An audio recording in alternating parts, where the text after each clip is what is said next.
Stellar Transformations, episode 262. Untuk melihat video selengkapnya, sahabat bisa kunjungi playlist yang telah disediakan. Yuk mari, kita berimajinasi bersama dan masuk ke alur ceritanya.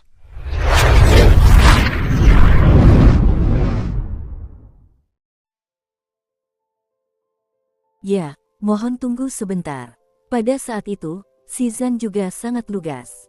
Dia segera menutup matanya untuk merasakan di mana Hei Yu berada. Adapun Ho Fei dan Qin Yu, mereka mengawasinya dengan saksama dan menunggu tanggapannya. Membuka matanya, Shizan menatap Qin Yu dan Ho Fei, lalu berkata dengan hormat, "Tuan-tuan, tuan saya saat ini berada di bagian utara galaksi benang es di medan bintang Gunung Selatan.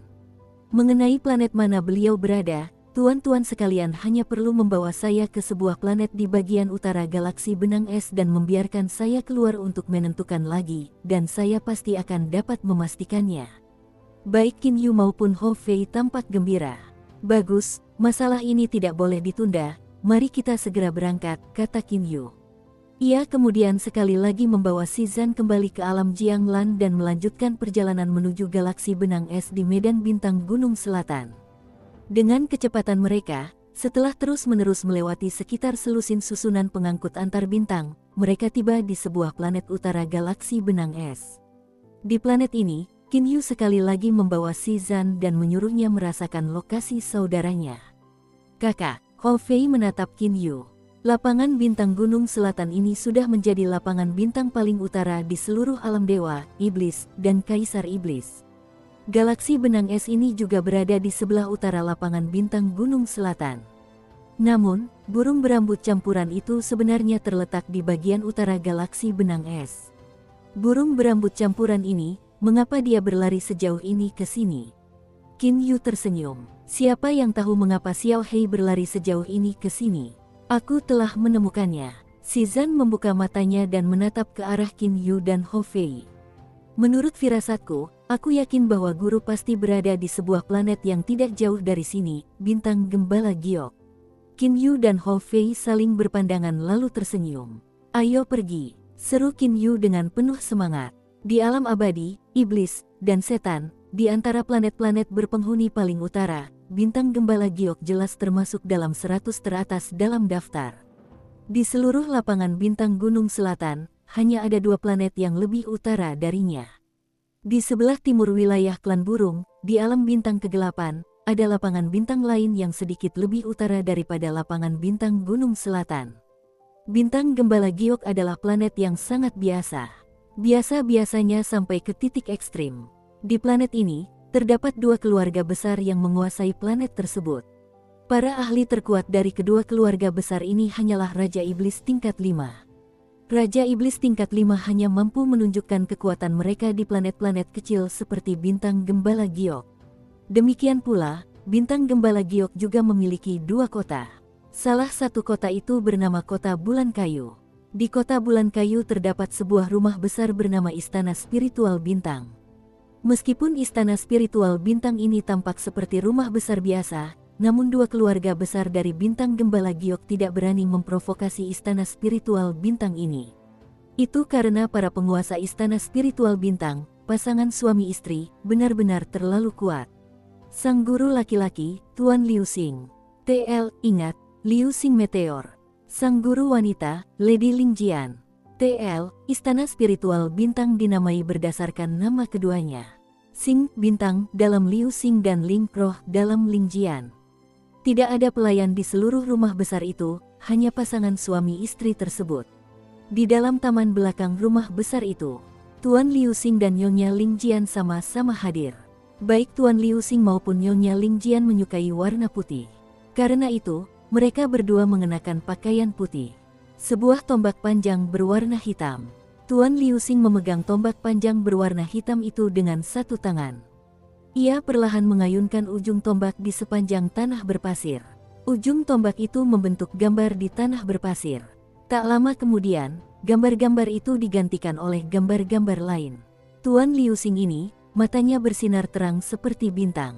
Namun, bibirnya yang sedikit tertutup memberikan kesan keras dan dingin yang menusuk.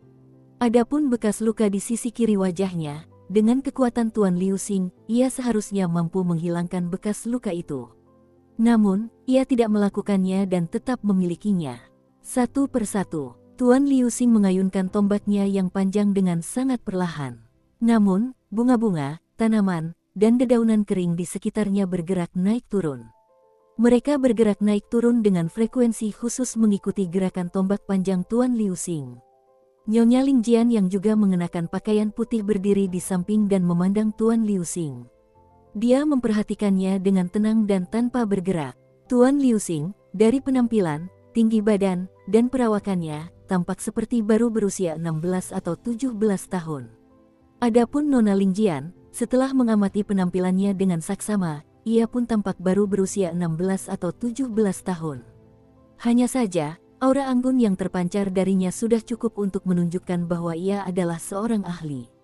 Bunga dan tanaman berhenti bergerak naik turun dan kembali ke posisi tegak. Ternyata, Tuan Liu Xing baru saja mengambil kembali tombak panjang hitamnya. Tuan Liu Xing berdiri tegak, tegak seperti tombak panjang. Linger, sudah berapa lama kita berada di bintang gembala giok? Tuan Liu Xing mengangkat kepalanya untuk bertanya. Rambut panjangnya menutupi sisi wajah Tuan Liu Xing. Hanya separuh dari kedua matanya yang terlihat. Nyonya Ling Jian mengangguk dan berkata, hampir 3 tahun. 3 tahun, 3 tahun, tempat ini seharusnya menjadi tempat terlama yang kami tinggali sejak kami mulai dikejar. Kata Tuan Liu Xing sambil tersenyum tipis. Namun, meskipun dia tertawa, dia masih memancarkan aura yang menyeramkan. Nyonya Ling Jian berjalan mendekat. Dia memegang lengan kiri Tuan Liu Xing. Benar, Kakak Yu. Apakah kita harus mengubah lokasi lagi? Benar, kita harus mengubah lokasi lagi. Tuan Liu Xing mengangguk. Nyonya Ling Jian menatap Tuan Liu Xing dengan ekspresi penuh harap. Ia berkata, Kakak Yu, bisakah kita tinggal di sini sedikit lebih lama? Mereka belum menemukan kita, itu menunjukkan bahwa kita telah bersembunyi dengan sangat baik kali ini. Melarikan diri, hari-hari itu benar-benar melelahkan. Tuan Liu Xing memegang erat Lady Ling Jian di dadanya dengan satu tangan. Linger, ini semua salahku. Karena aku telah melibatkan keluargamu. Seluruh klanmu telah mati karena aku, bahkan kakak perempuanmu pun telah ditangkap. Kakak Yu, ini bukan salahmu. Orang-orang itu biadab dan tidak bisa diajak berunding. Sejak kau naik tahta hingga sekarang, kau tidak pernah meninggalkan kampung halamanku, jadi bagaimana mungkin kau menyinggung mereka? Satu-satunya alasan mereka ingin membunuhmu adalah karena mereka biadab dan tidak bisa diajak berunding. Nyonya Ling Jian memeluk Tuan Liu Xing erat-erat. Tuan Liu Xing mengangkat kepalanya. Setetes air mata mengalir dari sudut matanya. Tuan Liu Xing dan Nyonya Ling Jian terus berpelukan seperti itu. Tiba-tiba, ekspresi Tuan Liu Xing berubah. Dia memutar tangannya dan kemudian tombak panjang muncul di tangannya. Linger, para ahli telah tiba. Nyonya Ling Jian juga memutar tangannya dan mengeluarkan pedang panjang. Haha, Xiao Hei, kau memang bisa kabur. Kau bahkan sudah kabur sampai ke sudut ini. Tapi, itu juga bagus karena sekarang aku bisa menunjukkan pengabdian yang besar kepada Yang Mulia. Setelah tawa keras, beberapa puluh orang dengan cepat melesat dari udara. Seketika, mereka tiba di ruang udara di atas istana spiritual bintang. TL, Xiao Hei yang mereka panggil Hei Yu berbeda dengan Xiao Lil Hei yang Qin Yu panggil Hei Yu. Xiao Hei vs Xiao Hei. Tuan Liu Xing ini, Nyonya Ling Jian memanggilnya Kakak Yu, namun pria yang mengejarnya memanggilnya Xiao Hei. Tampaknya ini sangat kontradiktif. 3 ahli setingkat kaisar. Mata Tuan Liu Xing bergetar. Di antara puluhan sosok tersebut, hanya 3 orang yang memiliki jubah perang berwarna emas. Puluhan orang di belakang mereka semuanya mengenakan jubah hitam. Xiao Hei, lumayan. Hanya dalam 3 tahun, kau telah mencapai tingkat Kaisar Iblis level 1 dari Raja Iblis level 9. Lagi pula, bukankah kau baru naik ke alam abadi, iblis, dan setan sekitar 300 tahun yang lalu? Benar-benar Kaisar Iblis jenius di alam iblis kita. Pemuda berwarna emas yang menjadi pemimpin kelompok itu mulai tertawa dan berkata, sayangnya, dengan aku, seorang Kaisar Iblis level 4, yang memimpin kali ini dan kedua saudaraku di sini juga Kaisar Iblis level 2, kau pasti akan mati di sini. Tuan Liu Xing melindungi istrinya dari belakang. Ia berkata kepadanya melalui transmisi suara, Linger, sebentar lagi, kabur dulu. Aku akan menyusulmu nanti. Kakak Yu, bisakah kita lolos kali ini? Lady Lingjian sedikit putus asa. Kakak Yu, aku tidak akan lari. Jika kita harus mati, maka kita akan mati bersama. Tuan Liu Xing menggigit gusinya dengan kuat. Darah mengalir dari sudut mulutnya. Kalian semua, mengapa kalian mengejarku untuk membunuhku? Kata Tuan Liu Xing sambil berusaha menahan amarahnya. Pemimpin pemuda berjubah emas itu tertawa kecil dan berkata, mengapa kami mengejarmu untuk membunuhmu? Siapa yang tahu alasannya? Ini adalah perintah yang diberikan Yang Mulia secara pribadi. Beliau mengatakan bahwa kau harus mati apapun yang terjadi. Perintah Yang Mulia, di seluruh alam abadi, iblis, dan setan, tidak banyak yang berani menentangnya. Mata Tuan Liu Xing yang tertutup rambutnya mulai memancarkan amarah. Peng Kaisar Iblis, kan? Sejak aku naik tahta, aku tidak pernah membunuh siapapun. Aku hanya tinggal di keluarga Bai. Namun, kalian semua telah memusnahkan seluruh keluarga Bai dan bahkan ingin mengejar dan membunuhku. Kesalahan apa tepatnya yang telah kulakukan pada kalian? Sekalipun aku mati, kalian semua tetap harus memberitahuku alasan mengapa aku dibunuh. Pemuda berjubah emas itu tertawa dan berkata, aku memang ingin memberitahumu, sayangnya, bahkan aku sendiri tidak tahu alasannya, jadi bagaimana aku bisa memberitahumu?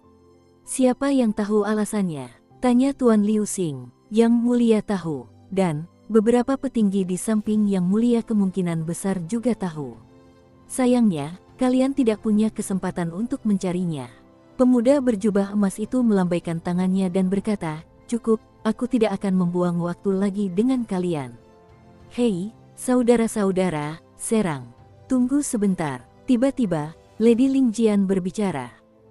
Pemuda berjubah emas itu melambaikan tangannya untuk menghentikan pasukannya. Kemudian dia menatap Lady Lingjian dengan senyum menggoda. Bai Ling kecil, apa yang ingin kau katakan? Apakah adikku masih baik-baik saja? Apakah kalian melakukan sesuatu padanya? Tanya Bai Ling. Nama asli Lady Lingjian adalah Bai Ling. Yang disebut Lady Lingjian hanyalah nama samaran di Jade Severed Star.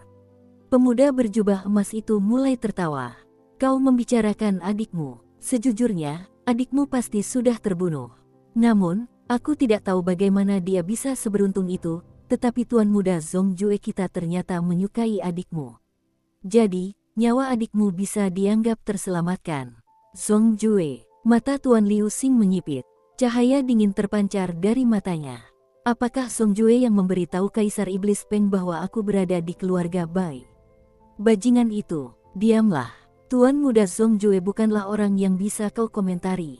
Ekspresi pemuda berjubah emas itu berubah dingin. Kaisar Iblis Agung ini tidak punya waktu lagi untuk kalian, saudara-saudara, serang. Dengan lambaian tangannya, ketiga pria yang mengenakan jubah emas itu serentak melesat ke arah Tuan Liu Xing untuk menyerangnya. Yao, suara kicauan burung yang menggema terdengar dari tenggorokan Tuan Liu Xing. Bulu-bulu hitam tajam muncul di tubuh Tuan Liu Xing. Bulu-bulu itu seperti baja, berkilauan seperti logam. Kekerasannya sangat jelas terlihat. Saudara-saudara, hati-hati, Xiao Hei telah memasuki wujud tempur. Kata pemuda berjubah emas itu melalui transmisi suara. Tuan Liu Xing memegang tombak panjang berwarna hitam di tangannya. Di antara alisnya terdapat sisik bulu hitam. Meskipun rambut panjangnya menutupi matanya, itu tidak mampu menutupi haus darah dan niat bertempur yang membara di matanya. Seperti sambaran petir, tubuhnya melesat keluar. Tombaknya yang panjang bagaikan naga yang panjang. Dia menggulung siluet tombak yang tak terhitung jumlahnya. Tiba-tiba, dia menghentikan ketiga kaisar iblis yang hebat itu. Membunuh. Ketiga kaisar iblis itu juga tidak menahan diri dan mulai menyerang Tuan Liu Xing dengan ganas. Adapun puluhan pria berpakaian hitam lainnya, mereka mulai menyerang Bai Ling.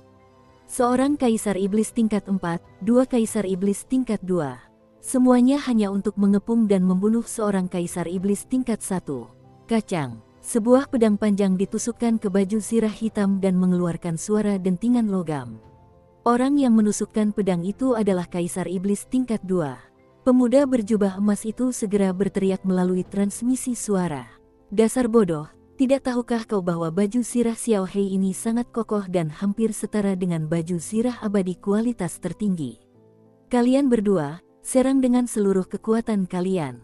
Jika tidak, membunuhnya hanyalah mimpi. Ya, kedua kaisar iblis itu langsung menjawab. Aura pedang yang saling bersilang. Siluet tombak yang melayang. Rambut panjang Tuan Liu Xing berkibar tertiup angin. Bekas luka di sisi kiri wajahnya tampak lebih mengerikan. Kedua matanya yang merah darah memancarkan aura kegilaan histeris. Kakak Yu. Pada saat itu, Bailing dipukul keras di punggungnya oleh seorang pria berpakaian hitam. Dia terlempar jauh dan darah berhamburan di udara. Bailing sebenarnya sudah mencapai level Raja Iblis 9. Hanya saja, di antara puluhan pria berpakaian hitam itu, ada 5 orang yang berada di level Raja Iblis 9. Sisanya adalah Raja Iblis level 8. Pergi sana. Tuan Liu Xing menjadi panik. Dia mengayunkan tombaknya yang panjang dan menyapu mundur kedua kaisar iblis tingkat 2 itu. Namun, serangan pemuda berjubah emas itu dengan cepat mengarah ke Bailing. Mati. Pemuda berambut pirang itu menusukkan tombaknya ke depan. Namun, tepat ketika tombak itu hendak mengenai Tuan Liu Xing secara aneh bergeser sekitar 20 cm ke arah kanan bawah seolah-olah dia berteleportasi. Tombak yang semula mampu menembus perut hanya menembus dada. Teknik bela diri teleportasi. Ekspresi pemuda berjubah emas itu berubah. Bukankah itu teknik bela diri yang hanya dimiliki oleh binatang suci super dari klan Peng? Setelah terkena serangan tombak, Tuan Liu Xing mengacungkan tombak panjangnya dengan lebih panik. Beberapa puluh siluet tombak muncul dan menembus 6 orang, membunuh ke-6 Raja Iblis itu seketika. Masih tertinggal. Tuan Liu Xing memeluk Bailing. Aku baik-baik saja, dia tidak mengenai bagian tubuhku yang vital. Bailing berusaha sekuat tenaga untuk memaksakan senyum. Saat ini, pemuda berjubah emas dan 2 kaisar iblis lainnya telah mengepung Tuan Liu Xing. Xiao Hei, dari kekuatanmu, aku menduga kau adalah binatang suci varian dari klan Elang. Binatang suci varian jarang terlihat. Kau bahkan mengetahui teknik bela diri teleportasi, sayangnya, kau tetap harus mati. Tuan Liu Xing mengamati sekelilingnya. Dia telah menggunakan semua triknya sebelumnya. Namun, pemuda berpakaian emas itu sebenarnya adalah binatang suci tingkat tinggi. Ditambah lagi fakta bahwa dia adalah kaisar iblis tingkat 4, jarak antara mereka benar-benar sangat besar. Kakak, monyet, sepertinya kita tidak bisa bertemu lagi. Setetes air mata mengalir dari mata Tuan Liu Xing. Linger, apa yang kau katakan benar. Jika kita harus mati, maka kita akan mati bersama. Tuan Liu Xing memeluk Bailing erat-erat. Kemudian dia menatap tajam ketiga kaisar iblis yang mengelilinginya. Namun, bahkan jika kita harus mati, kita tetap harus menyeret beberapa orang bersama kita untuk berbagi nasib. Xiao Hei, burung berbulu campuran. 2 suara yang familiar tiba-tiba terdengar. Seperti disambar petir, Tuan Liu Xing tiba-tiba gemetar dan mengangkat kepalanya untuk melihat ke langit. 2 sosok yang familiar itu terbang ke arahnya dengan cepat. Kakak, monyet. Tubuh Tuan Liu Xing bergetar seperti disetrum listrik. Air matanya mengalir.